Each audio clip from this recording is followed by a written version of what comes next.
We do not inhabit the world as we find it. We refashion it. Where we settle, we raise shelter. Where we walk, we draw paths. Where we suffer, we compound remedies. Where we fear, we build walls. Where we love, we invent rights. Where we think, we forge language. Where we forget, we write.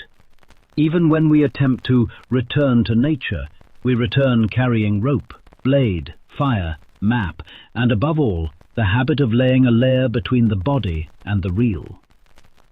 The human being is an animal who lives within a second nature, woven of technique and meaning.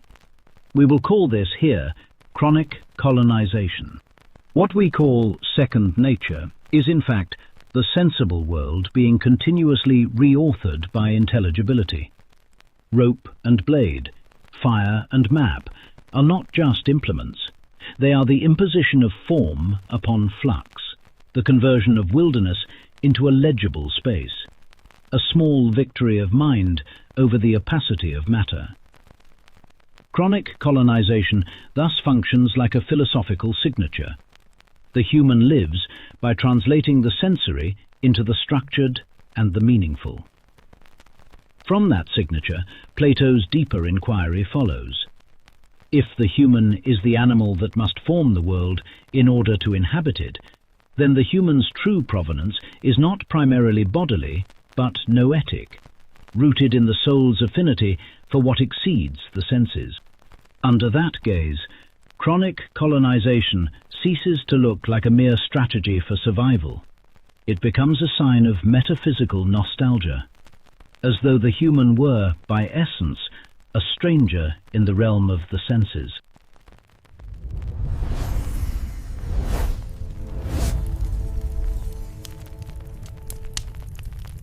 The sensible world, the world of things that are born and perish, is, for Platonism, a region of ontological instability.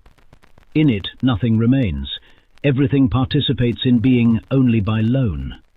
The tree grows and dries, the body sickens and dies, the city blooms and crumbles. And for that very reason, the sensible is incapable of offering what the soul, by its nature, seeks: endurance, intelligibility, measure, order, the good. The human being is precisely the creature in whom this demand becomes explicit. We do not merely feel, we judge. We do not merely react, we ask why.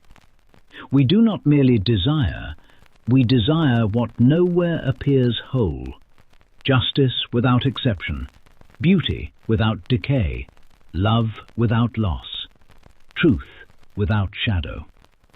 This disproportion between desire and world is the signature of the soul.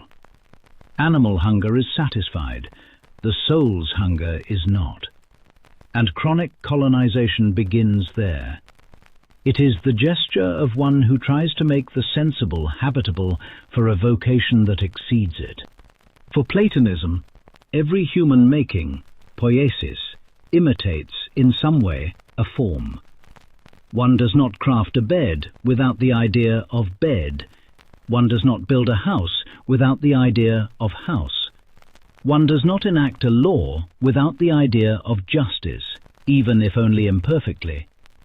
The artisan looks, often without knowing, toward an intelligible model and tries to bring it down into the sensible. In this sense, technique is more than a tool. It is a sign that the soul is not chained to the flux of appearances. It bears within itself a pattern. It measures, compares, chooses, refines. The animal builds, when it builds, by fixed impulse. The human builds by idea, and therefore our building is open, cumulative, inexhaustible. We do not merely make nests, we make architecture. We do not merely make noise, we make music. We do not limit ourselves to the useful, we invent the beautiful. This is profoundly Platonic. The human lives as one who carries a memory of order and attempts to re-impress that order upon matter. Here, the chronic colonist gains an almost literal meaning.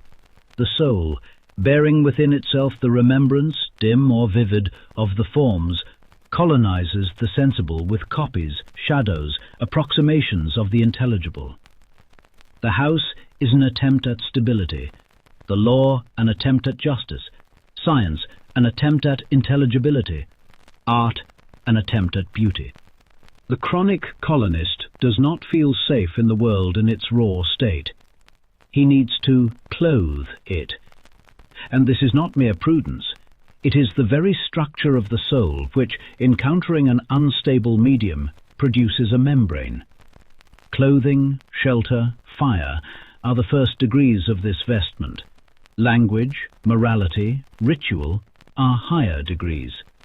We may say, the human fabricates envelopes because he contains within himself a more intimate envelope, interiority. The soul knows itself distinct from the body because it can observe the body, and distinct from the world because it can represent the world. This distance is both power and burden. Power because it makes thought possible, burden because it generates estrangement.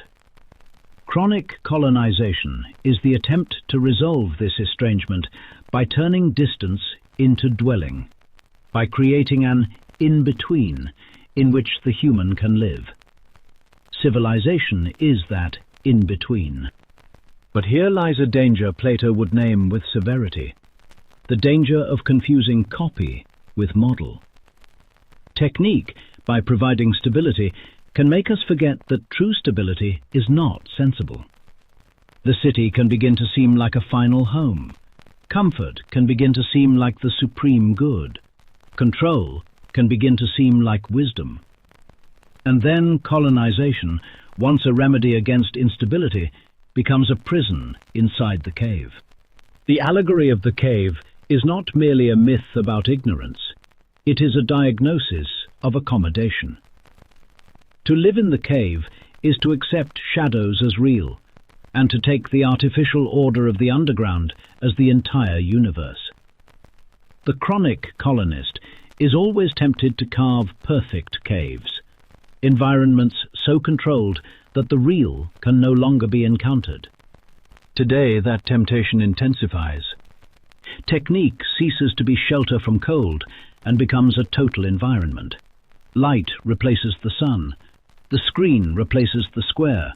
The algorithm replaces the encounter. Noise replaces silence. The archive replaces living memory.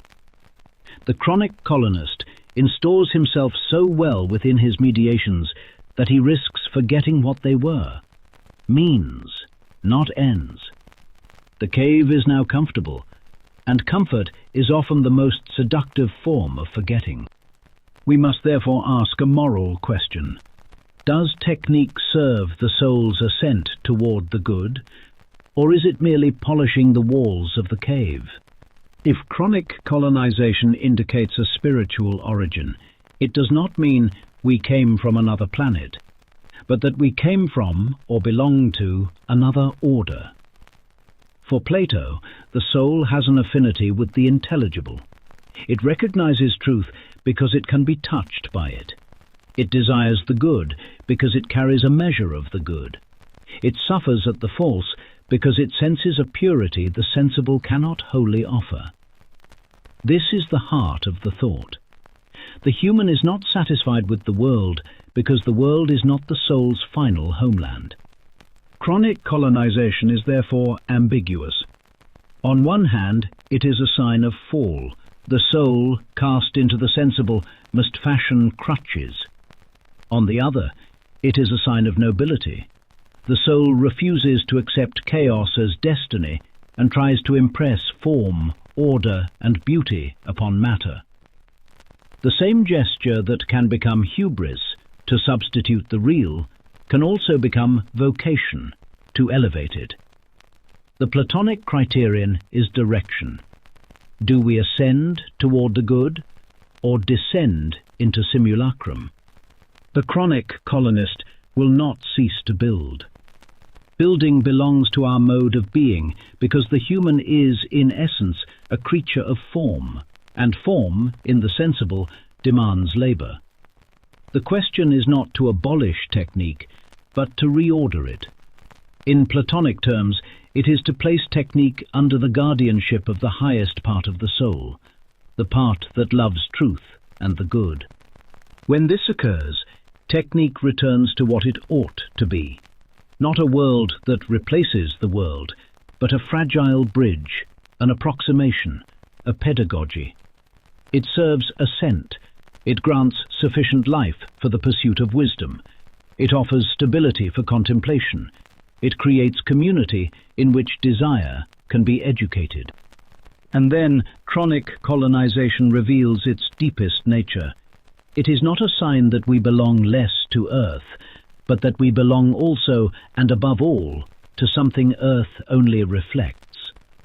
The human builds envelopes because he was not made for shadows. He builds because, even in forgetfulness, he still carries within himself the remembrance of a place where being is whole, where the good does not fail, where beauty does not rot. And every house, every law, every music, every science, when they do not become idolatry, are attempts to say, in the imperfect language of matter, what the soul knows without words, that the true home is higher than the roof we raise.